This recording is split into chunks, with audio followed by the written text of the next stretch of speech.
This video will explain all the different components you need to put together in order to start an e-commerce operation, assuming that you already know the types of products you want to sell. To start, your e-commerce operation will have two sides, a front end and a back end. At the front end will be your storefront. This is where you would drive traffic of customers, whether through social media marketing or by paid advertising. And here is where customers are going to browse your catalog of products and place their orders. At the back end will be your order fulfillment process, which takes those orders from customers and fulfills them through an operation that we will explain shortly. Let's start with the front end. To begin, you will need a domain name, such as yourbrand.com. To get such a domain, you will go to a domain registrar and register this domain through them for an amount that is renewed annually. You will also need an SSL certificate for security, especially that you will be processing payments. But don't buy it yet because a lot of hosting services already include a free one in their plans. The next step is to connect this domain to a website that will host your storefront. There are two ways to go here. You can get a hosting account and install a content management system and a shopping cart. This will then allow you to create pages on your website and a product catalog that customers will shop from. This could be done by installing, for example, a WordPress website and adding to it a WooCommerce shopping cart. Another alternative is also Magento, which is powerful but a bit more technical. Both examples are open source software, so they are essentially free to install, although you might need to top them up with some extra functionality through paid extensions or plugins. And for Magento, there is a managed enterprise version that you can later on upgrade to as your business grows. On the other hand, if you want a ready-to-go solution, you can choose one of the many e-commerce platforms that are available on the market. These services provide their own hosting and have their own CMS and shopping carts installed on their platform. You will sign up for a monthly fee to use their platform and start uploading your products. It should be noted here also that you might need to add extra functionality to the store by signing up for third-party apps if needed.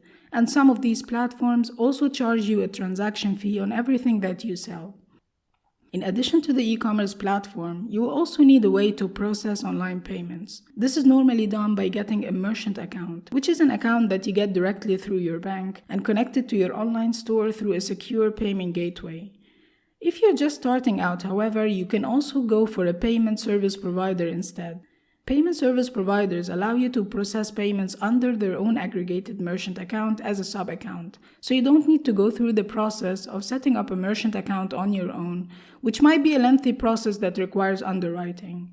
They also provide the payment gateway and all the necessary requirements needed to start accepting payments through your online platform, and typically integrate to well-known shopping carts and e-commerce platforms through a plug-and-play solution that you can install seamlessly. Examples of such PSPs include Stripe and PayPal. Once you have set up your storefront, you will then create your product catalog by creating categories, defining attributes and variables if needed, and adding products and their available inventory under these categories, and deciding on how you want to display them on the storefront. This process is called online merchandising. When a customer places an order on your website, your e-commerce platform will capture all the information needed to be able to fulfill this order. This includes customer information, the selected products and their specifications, payment method, and delivery method. This information is used on the back end to start the order fulfillment process. For order fulfillment, you can either choose for your business to do it in-house by selling directly from your physical store or your home, or renting a warehouse, hiring staff, and setting up the fulfillment operation and product storage there. Alternatively, you can also outsource this process to a third-party logistics, aka 3PL service. In this case, the business sends its inventory in bulk to the 3PL warehouses and then connects their system to the online e-commerce platform of the business, and every time an order is received and routed to a certain 3PL, they will do the fulfillment of that order on your behalf. Now let's see what goes into the order fulfillment process. The order fulfillment process has three main steps: picking, packing, and shipping. In picking, the person fulfilling the order will get the list of SKUs that the customer has ordered, locate them inside the warehouse, and picks them from their location. After that, the order will go through the packing stage, where the products will be packaged in the most suitable container, based on their size or other considerations, such as a fragile product that needs special packaging. Once the order has been picked and packed, the final stage of order fulfillment will begin, and this is shipping.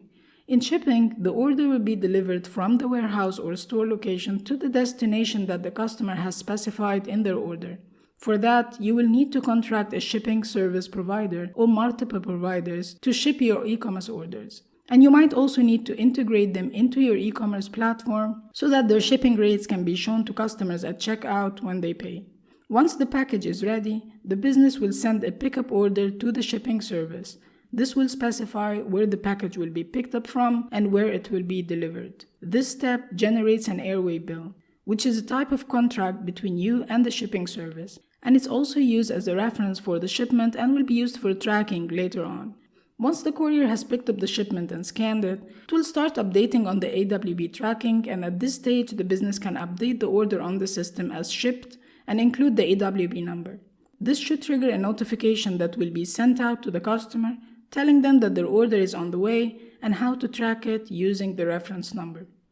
Once the customer receives the order, this order will be considered fulfilled or complete and will be labeled as such on your system. As an online business, you should also have a specified return policy for your store, and based on that, a mechanism to accept returns if needed. So here you have it, the typical infrastructure and operational steps you will need to start an e-commerce business. Thank you for watching, and see you next time.